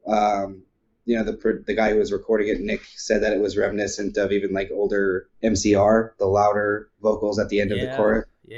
Sort of that anthemic, live, raw, sort of like up the octave, yelling type thing. So it came out good. I think you guys bring a great like ethereal aspect to like rock music. Like that was something that as soon as I clicked on White Room, I was like, I like the fact that you don't stray away from having that sort of like atmosphere or like texture to your music, and like you're not afraid to add like, you know, like acoustic guitar or like piano or like some like synth or like, you know, some like different things that would make the songs like more interesting or like more appealing.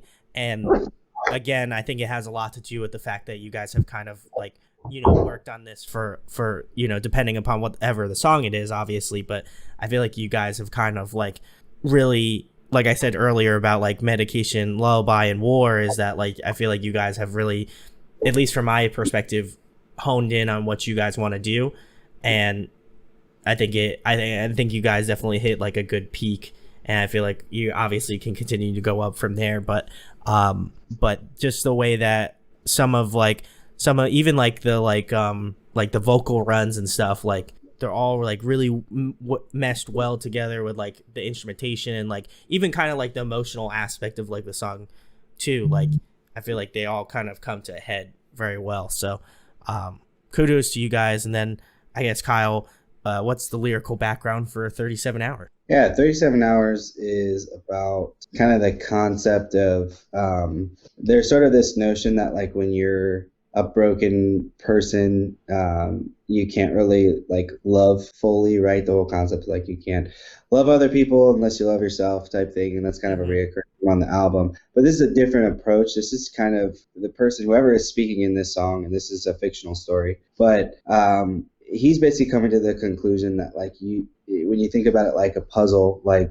nothing can fit properly unless there's something missing. So he's taking the perception of like people can be broken and complete each other. You don't have to be together to be able to love and be loved by somebody else. And it's this whole track is about whoever this guy is. He's coming to the realization that maybe we're both going to be fucked up like forever. Like maybe we're just fucked up people and we can be fucked up together. Like we don't have to seek this sort of healing process before we can be together and be with who the person that this guy thinks he should be with. Yeah. So the whole point of like, we might always be lonely. We might always be broken on the inside.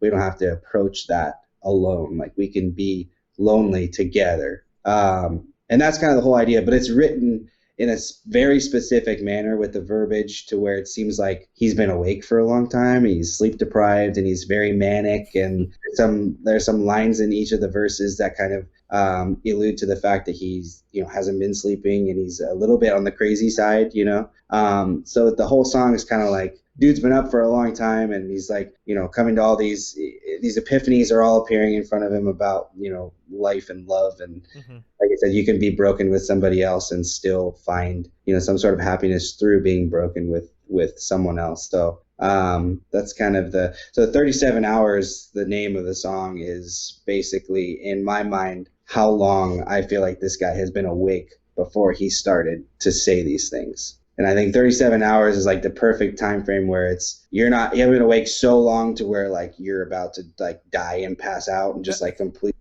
not be able to function anymore, but it's long enough to where your brain starts to deteriorate. And the way you get your messages across can be a little bit broken and manic and sort of on the crazier side. And it was written intentionally that way. So that's the story. Have you been awake that long? Yeah, I was going to say.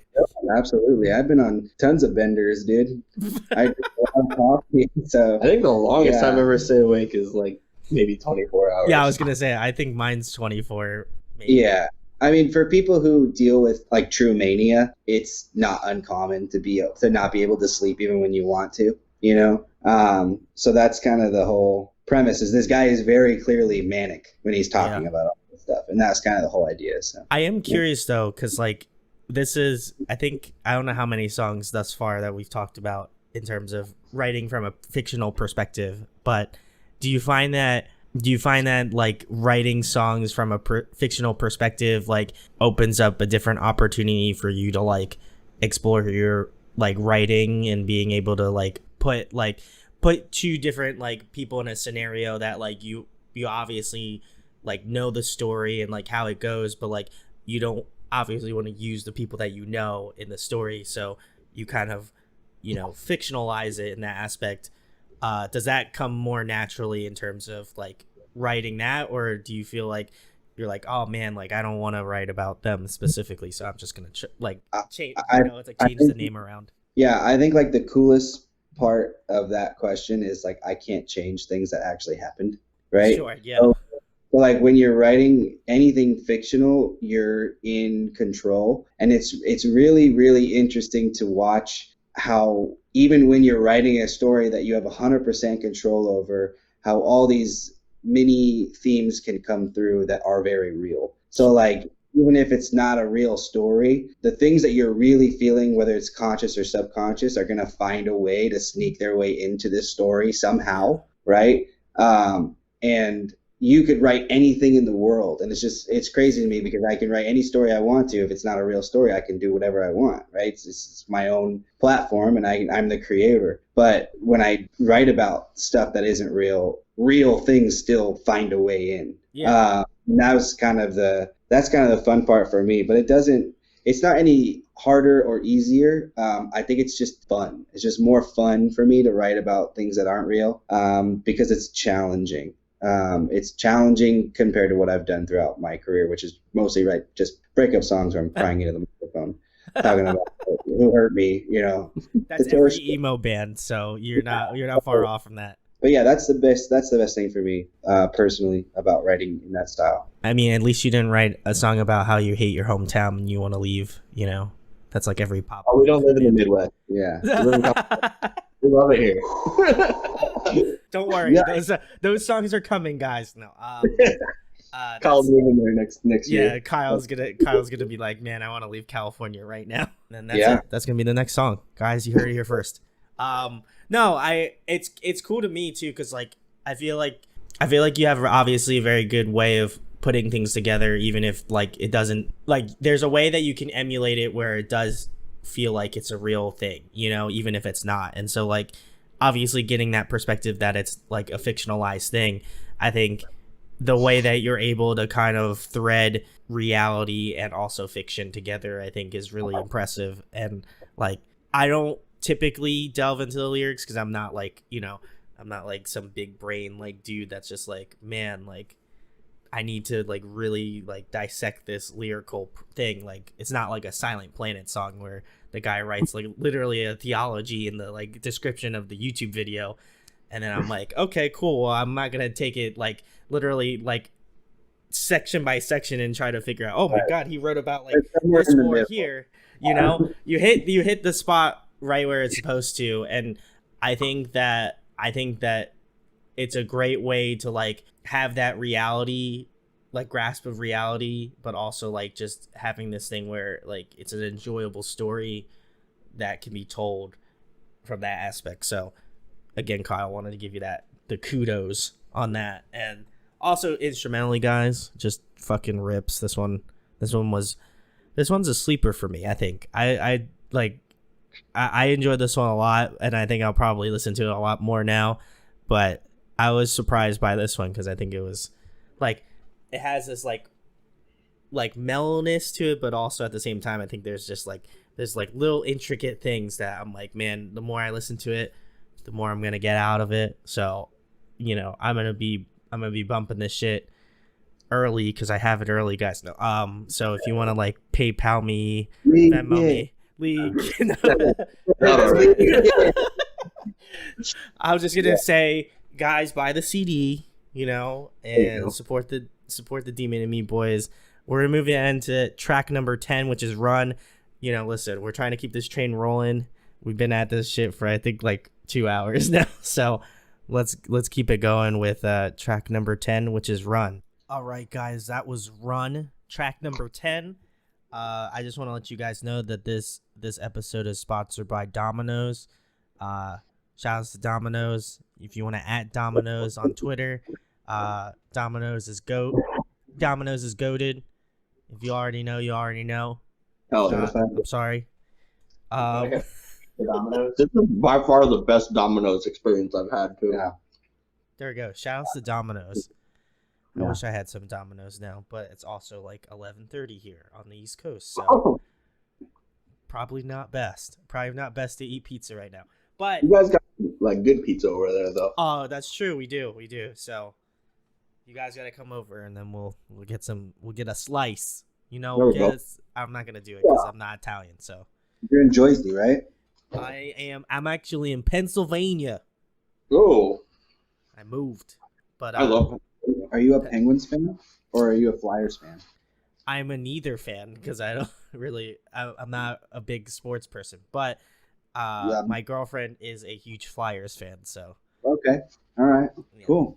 So, anyway, this is great. I like this one a lot. I think this one kind of similarly to like, I'd probably put it in the category of like Medication Lullaby. It was like a little bit more, and even kind of like 37 Hours, it has that like real kind of like melodic carry to it, which I like. I think getting back to like what I said in White Room too, like it has that kind of movements feel, which I like. And hopefully, you know, again, movements, if you watch this, like, you know, just take Demon and Me on tour, just do like, you know, full US run. That'd be sick, you know. Let's make that happen. But I thought it was really cool. And Jeremy says he likes the line, "If I gave you the world on a string for your birthday," he said that hit me so hard. That's my favorite. And you know, I just thought I thought this one was really well executed. You know, again, compared to the songs that we've listened to thus far, like I think this one's definitely in that like solid category. I feel like with a lot of your songs, like to really get more, I guess, more appeal out of it, like to really kind of like, if I really had to, like, if somebody had a gun to my head and said like, how would you rate like all of the DMCA'd songs, like I wouldn't know right now, so I'd probably be dead. But I but like if I had more time to like really plan it out, like I think this one would definitely be up there. I really like Kyle's vocals on this a lot. It's not like it's not like you're like overreaching, but also I feel like the melodies throughout the song really just kind of make the song progress super well. And I think backed by like some of the really nice guitar parts and like even like kind of like the more openness of like the drums and the bass, I think it really accents the song, and obviously the vocals really well. So I enjoyed that. And then also Josh says he's getting Domino's tomorrow. So shout out to Domino's again. Love Domino's out here. We love Domino's. So sponsor. I think this is one of my favorite songs on the record as well, like as Obituary. For me, it's like super musically interesting. The lyrics are really good. And lyrics have to be like very understandable for me to be good. So like it has to be really easy to understand, and I think that it is. So it's like easy to connect with, and there's not a lot happening behind like in the verses like that distract from the vocals. So for sure top like 3 for me on the record. Like I said, I do feel like no pun intended, it will run up the ranks. Dab on the haters, but like it was really interesting, and I think especially the reason why I probably want to listen to it more was like that last minute part, and like even like the weird like I want to say weird because that's not the right word, but like the interesting ending of this song. I think really it was like that's like different than what I was gonna think that it would end, and so I think there's a lot more interesting things going on here that I didn't really pull out. But Kyle, from a lyrical perspective, where does this track draw from? This song, birthday, right? Yeah, it's about someone's birthday. Oh, okay. Yeah. Cool. No, it's this song is just about like feeling stuck in a relationship, like feeling like you're with someone, you both want to leave, but you're both too afraid to leave.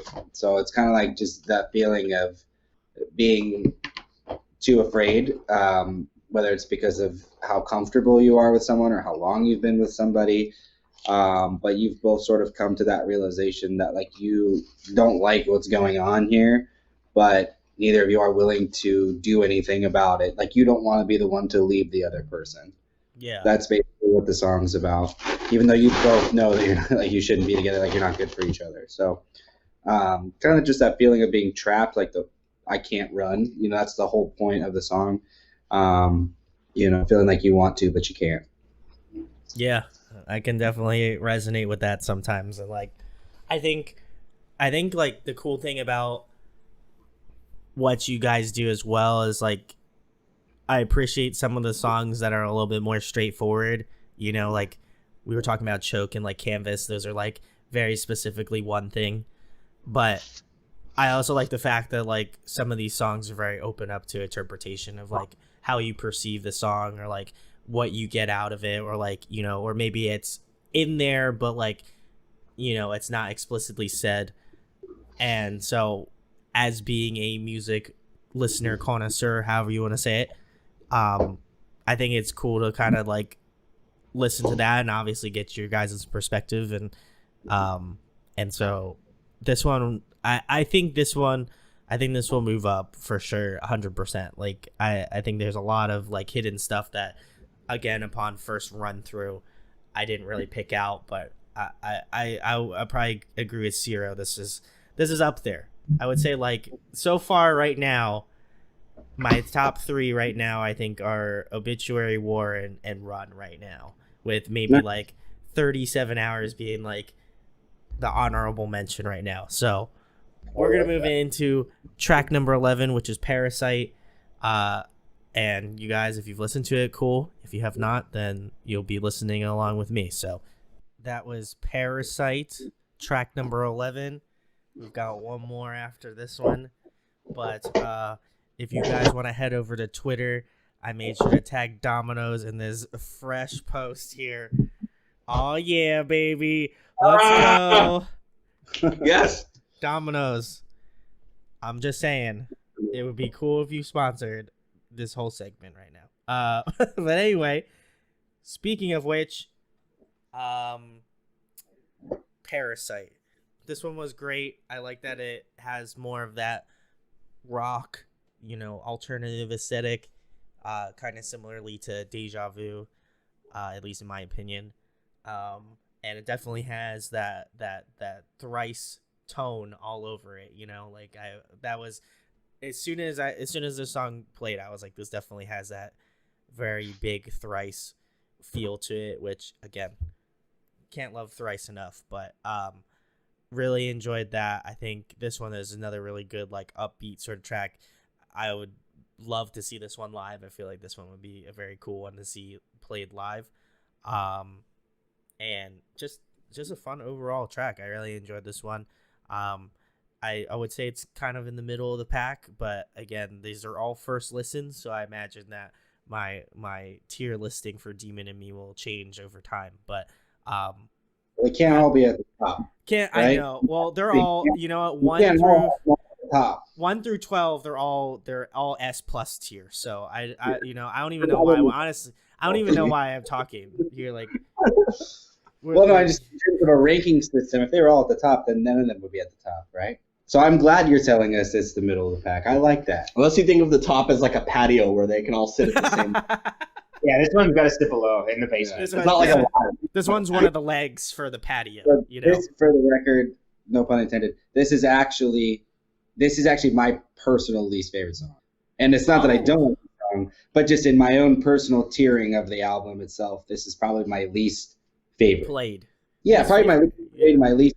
I don't know. There's a lot of things I really like about the song, but just in terms of where I gauge how I feel about every song on the album, is probably my least favorite. He's mad because it has a breakdown. Breakdowns are fucking sick. It's way. A breakdown was my idea, so I don't know why they're saying that. No, it's got a lot of good things about it. It's just I like a lot of the other songs a lot more. So, but yeah, it seems like we're on the same wavelength here. I feel like we might be. I think if I was the secret fourth member of Demon in Me, this is how I would feel. We are married, so. Oh, thank you. I'll be. I can't wait to try out to be your triangle player. Yeah, hell yeah. But Kyle, we've been keeping on the same train. What's the lyrical perspective behind Parasite? Parasite is about people in the industry who prey on artists. So the whole kind of point of the song is just there's people out there who will tell you what to do, how to do it, why to do it, make it sound this way, do less of this, do more of that, conform your artistry to the point where it's no longer artistry, it's no longer about individuality, it's just what other people will consume the most of and what will make the most money and stuff like that. So that's what the song is primarily written about. And then there's a lot of stuff about legacy in there, and about how in the bridge it talks about whether we end up in the metaphors in the basement or on the throne, right? So at the bottom or the top is the point. Whatever it is that we do, it's going to be genuine, and it's going to be what we want and how we want to create it, regardless of how many people may try to pray and change that. We're going to do we're going to build the legacy that we want to leave, regardless of where it ends up putting us in the end. Yeah, no, totally get that. Honestly, I thought it was just an homage to Parasite, the Korean movie. I love that movie. I written and titled before that movie came out. Listen, that's what I thought. I thought you were showing respect to my homeland, Korea. But I'm a little disappointed now. I watched that movie for the first time 2 months ago. We also have a song called Squid Game. No, I'm just kidding. That's going to be on the next album. We'll take full credit for Squid Game. Yeah. It'll be the next. It'll be the song on the next record. Yeah. And then you'll have Train to Busan is the next one. Oh yeah. On that one, yeah. So Good for you. Well, I'm glad you're really leaning into it. I appreciate that. Jeremy says Honey Pot is number 1 for him, and the rest is number 2. So I don't know if that's like a cop out thing. That's a compliment. I don't want to I don't want to say anything. Everybody has their own perspective. But I think that's how my mom feels about me. Yeah. My little sister is number 1, and the rest are number 2. Oh. Damn. 1 like equals one sad tear for Zero. So make sure. No, I think she's watching. I know she loves it. You're gonna get a call as soon as this is over. I know. She's already typing a message. Yeah, she's getting away. She's getting those fingers ready. But yeah, no, I think this one, not that it is particularly a bad song. I just think it kind of sits right in that middle perspective. Like, I think it's a good, like, all around solid track, but I feel like I need to just delve a little bit deeper. So, we're gonna move into track. I would believe is track number 12. They had not disclosed why it's called Pretty 2. So I am gonna figure this out much along with you guys. So. Actually, not going to be called that on the record. On the record, it is the acronym of the record's title. So I think what you have is like the file name, because it was called Pretty, but we changed it. So now it's called IGLYLYAG.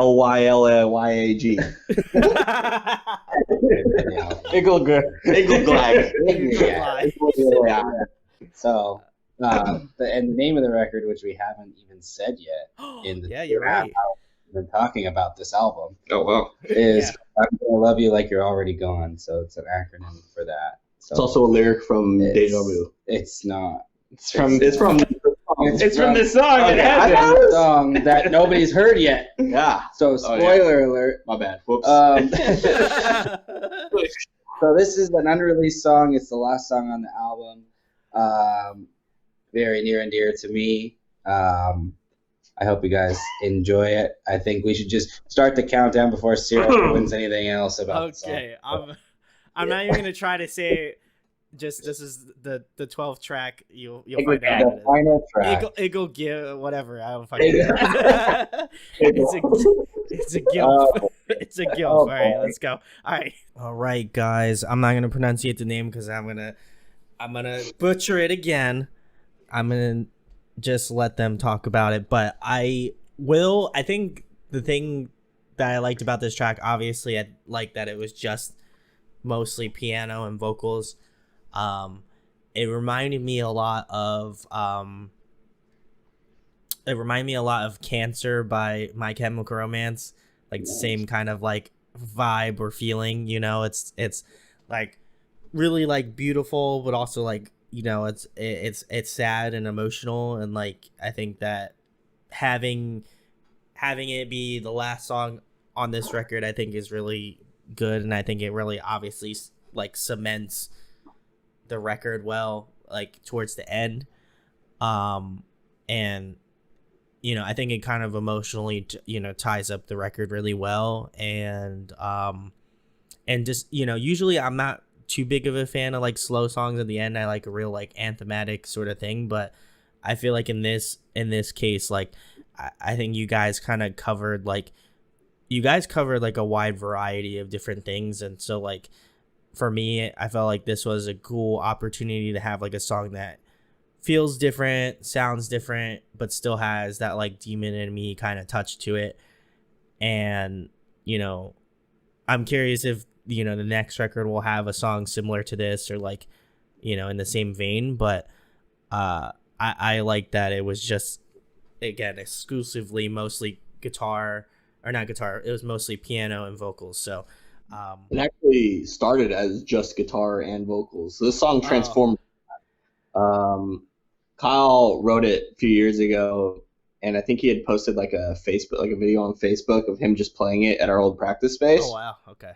You can probably find it on his profile somewhere. Sure. Yeah. It's buried in there, but it went from that, and then we recorded it that way, where it was just guitar and one vocal, and then it had like some other guitars and stuff on it. But then we added piano, and then took out the guitar, and then added a bunch of stuff at the end, like all the post-production, like string, and glockenspiel. There is glockenspiel. Yeah, it sounds cool. It transformed a lot, and I think we kind of already had the idea that we wanted to end the record that way.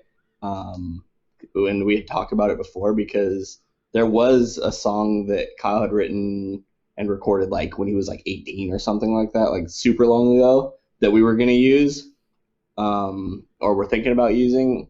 And then Pretty or Igligliag came along and changed our minds. But yeah, I think it's a perfect ending to the album, and kind of sums up the direction that we were going in, and is a definite change of pace from the rest of the songs. Yeah, I would agree for sure. And on a sad note, is it really a Demon of Me record? Exactly. If you're not crying at the end of it. We want at least one tear. I wasn't gonna cry on stream, but if this was not on stream, then I'd probably just, I would go catch my tears in this cup here. Yeah. I mean, we're not taping. But... And then I would send a photo to Kyle and be like, look what you made me do, But Kyle, from a lyrical perspective, what drives this song? There's a lot of uncertainty. When I wrote it, I was like in a really messed up state, and I was like super like mental state, not like Florida. But you guys are never touring Florida now. I was from Florida. Our only Florida show ever got canceled. Yeah, we had one Florida show ever booked, and it was canceled. So well, there you go.